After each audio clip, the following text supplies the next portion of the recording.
মিরপুর ১ নম্বরে food tunnel রেস্টুরেন্টের অনৈতিক কর্মকাণ্ডের অভিযানে গ্রেফতার এক।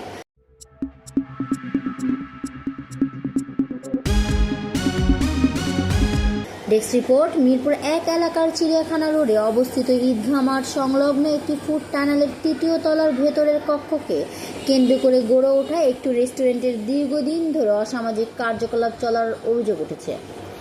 একপাশে খাবার ও রেস্টুরেন্ট ব্যবসার আড়ালে গোপন অনৈতিক কর্মকাণ্ড পরিচালিত হচ্ছিল। স্থানীয়দের অভিযোগ, ও স্থানের তরুণ তরুণীদের অবাধ মেলামেশার সুযোগ তৈরি করে দেওয়া হতো।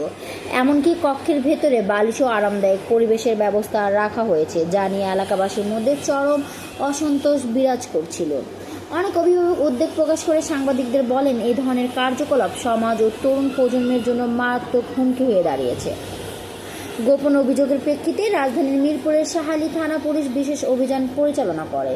অভিযানের সময় ওই স্থান থেকে একজনকে আটক করে নিয়ে যায় শাহালী থানা পুলিশ। পুলিশ সূত্রে জানা গেছে, প্রাথমিকভাবে অসামাজিক কার্যকলাপের সভ্যতা পাওয়া গেছে এবং বিষয়টি আরও গভীরভাবে তদন্ত করা হচ্ছে। সংশ্লিষ্টদের বিরুদ্ধে আইনানুগ ব্যবস্থা গ্রহণের প্রক্রিয়া চলছে। এদিকে স্থানীয় সচেতন মহল বলছে, এ ধরনের কর্মকাণ্ড রোধে নিয়মিত নজরদারি ও কঠোর পদক্ষেপ জরুরি। প্রশাসনের প্রতি আহ্বান জানান স্থানীয়রা যেন এ ধরনের অসামাজিক কার্যকলাপের বিরুদ্ধে জিরো টলারেন্স নীতি বাস্তবায়ন করা হয়। রাজধানীর আবাসিক এলাকাগুলোতে এ ধরনের গোপন অনৈতিক কর্মকাণ্ড সমাজে নেতিবাচক প্রভাব ফেলছে। শাহালী থানার ভারপ্রাপ্ত কর্মকর্তার নেতৃত্বে অভিযান পরিচালিত হয়। থানা পুলিশ আসতেছে থানা পুলিশ আসতেছে থানা পুলিশ আসতেছে। আমার ক্যামেরা বন্ধ হয় না। সাংবাদিকের ক্যামেরা কারোর পারমিশন নিয়ে বন্ধ করে না। সাংবাদিককে ক্যামেরা বন্ধ করার জন্য কেউ মানে ইয়ে দেয় না।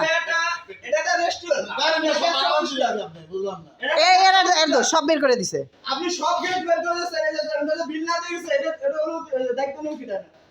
এটা আপনি আটকে রাখছেন।